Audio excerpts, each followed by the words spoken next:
एक बार फिर वैकेंसी ज़बरदस्त जानकारी लेके आए दोस्तों। सेंट्रल ड्रग रिसर्च इंस्टीट्यूट ने निकाली है दोस्तों वैकेंसी। टेक्निकल पोस्ट हैं दोस्तों।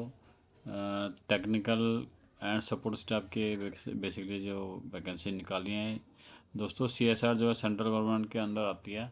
तो दोस्तों देखते हैं पूरी जानकारी क्या है दोस्तों। आज से इसके लिए अप्लाई करना शुरू कर दीजिए और 26 दिसंबर तक इसके लिए आप अप्लाई कर सकते हैं। 500 रुपये आपकी फ़ीस लगनी है और जो रिजर्व कैटेगरी है उनके लिए कोई फ़ीस इसमें नहीं है। तो दोस्तों देखते हैं पूरी जानकारी क्या है। तो दोस्तों टेक्निकल असिस्टेंट की 12 पोस्टें निकाली हैं और लेवल 6 की पोस्ट है। और जो आपकी इनिशियल पे जो आपकी होगी 67,530 से शुरू हो जाएगी और 28 साल आपकी मैक्सिमम एज लिमिट है। दूसरी जो वैकेंसी है दोस्तों टेक्नीशियन 1 की है। इसमें 32 पोस्टें हैं और ये पे लेवल 2 में आती है। 36,918 से आपके इनिशियल पे इसमें अप्रॉक्सीमेटली शुरू हो जाएगी और 28 साल इसमें भी जो है आपकी एज लिमिट रहने वाली है। तो दोस्तों अगर हम क्वालिफ़िकेशन की बात करें तो technical assistant life science and regulatory के लिए आपके लिए दोस्तों जो क्वालिफ़िकेशन है बेसिकली BSc और science, life science, biological science, zoology, biotechnology, biochemistry, biomedical science, medical lab technology as one of the subject आपके पास होना चाहिए फ्रेंड्स। अगली जो पोस्ट है दोस्त टेक्निकल असिस्टेंट फार्मास्यूटिकल की है।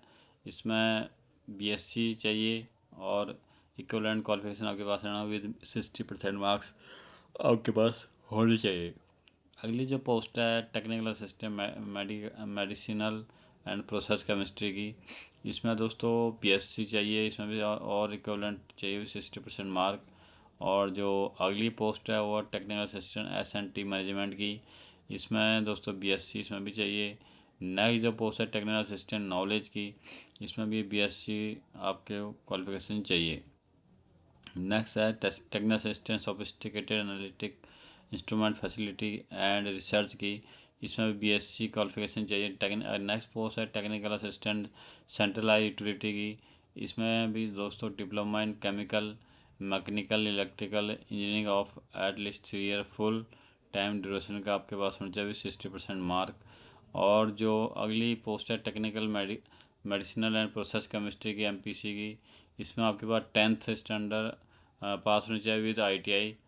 और नेक्स्ट जो पोस्ट है दोस्तों वह टेक्नीशियन रेफ्रिजरेशन की। इसमें भी 10th विद ITI आपके पास होनी चाहिए। और नेक्स्ट है टेक्नीशियन इलेक्ट्रिशियन की। इसमें 10th विद ITI आपके पास होनी चाहिए।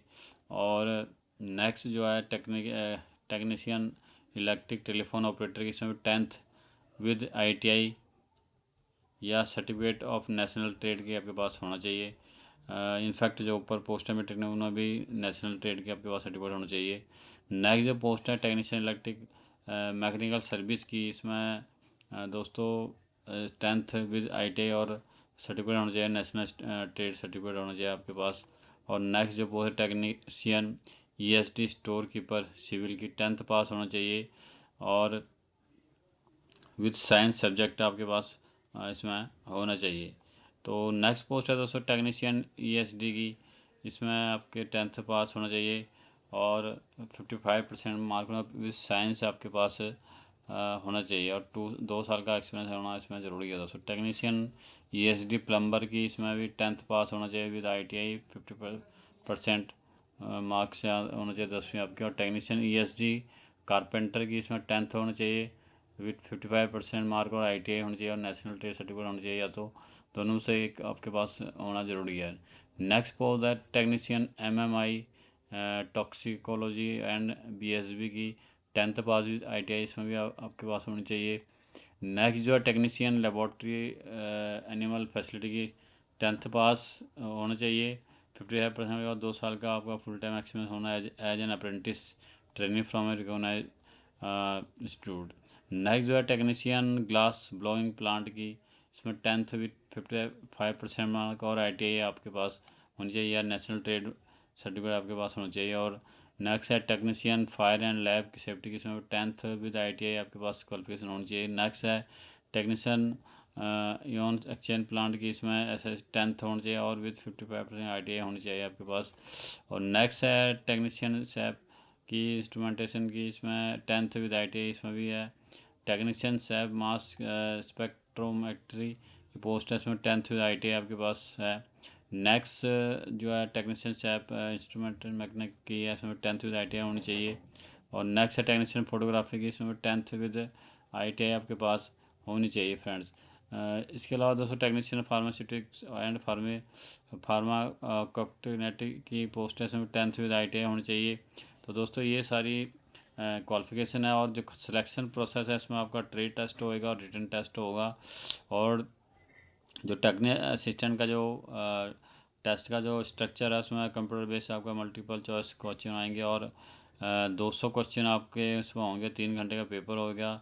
और जो स्टैंडर्ड ऑफ एग्ज़ाम है और diploma graduation level of based on advertise qualification जो दिया है उसके हिसाब से होना चाहिए। और उसमें पेपर पहले पेपर में आपका मेंटल एबिलिटी टेस्ट होगा, 50 क्वेश्चन होगा, 100 मार्क का होगा। दूसरा होगा आपका पेपर पार्ट 2 होएगा, उसमें आपका जो दोस्तों जनरल अवेयरनेस का 25 क्वेश्चन आएंगे, 75 नंबर का होगा। और तीसरा पार्ट जो पेपर का होगा वो है आपका दोस्तों कंसर्न सब्जेक्ट्स के जो रिलेटेड है आपका होगा, जैसे जिस भी अपना BSc या जिस भी ट्रेड में अपना उसके रिलेटेड होगा। तो 100 क्वेश्चन होगा 300 नंबर के। और इसी तरह टेक्नीशियन 1 सपोर्ट स्टाफ के लिए जो है उसमें भी कंप्यूटर बेस्ड टेस्ट होना है। और जो स्टैंडर्ड एग्ज़ाम होगा 10th और ITI और 12th बेस के होगा और 150 क्वेश्चन होगा और 2.5 घंटे का एक पेपर होगा। पहले पेपर में आपको मेंटल एबिलिटी टेस्ट होगा, दूसरे पेपर में जनरल अवेयरनेस इंग्लिश दूसरे पार्ट में पेपर के इंग्लिश लैंग्वेज। और तीसरे पार्ट में होगा आपका दोस्तों जो सब्जेक्ट रिलेटेड आपके होंगे 50 क्वेश्चन 150 नंबर का। तो दोस्तों ये सारी डिटेल जो जानकारी है इसमें नोटिफिकेशन में दी है। आपने CDRI की जो है वेबसाइट पे जाना, वहाँ नोटिफिकेशन में आपको ये सारा डिटेल आपने पढ़ना है। ध्यान से पढ़ने के बाद ही आपने अप्लाई करना है, कौन से डॉक्यूमेंट आपने अपलोड करने हैं, क्या करना है, वो सारा आपको यहाँ पे जाके मिल जाएगा।